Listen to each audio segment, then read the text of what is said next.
In today's video, I'm going to teach you how to remove or delete prototyping in Figma. Start by opening your design, the file or page where those prototype links live. With your canvas visible, look to the right-hand sidebar and switch to the Prototype tab. You'll find it next to the Design tab.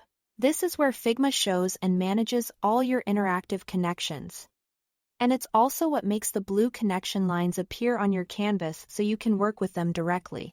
To remove a specific prototype connection, find the blue arrow on the canvas that connects your starting element to its destination. Click the arrow to select it. Once it's highlighted, simply press Delete or Backspace on your keyboard. That instantly removes that single interaction without affecting the rest of your design. This is perfect when you just want to tidy up one link at a time or replace an outdated flow. If you prefer a more mouse-driven approach, here is another easy way to detach a connection.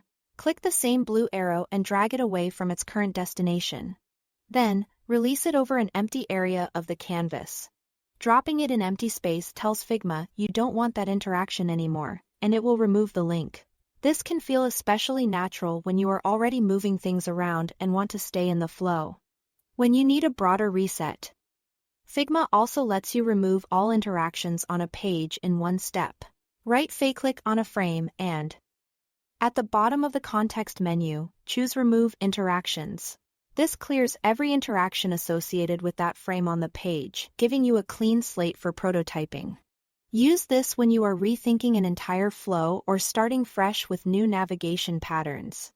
And remember, if you change your mind, you can always undo right away.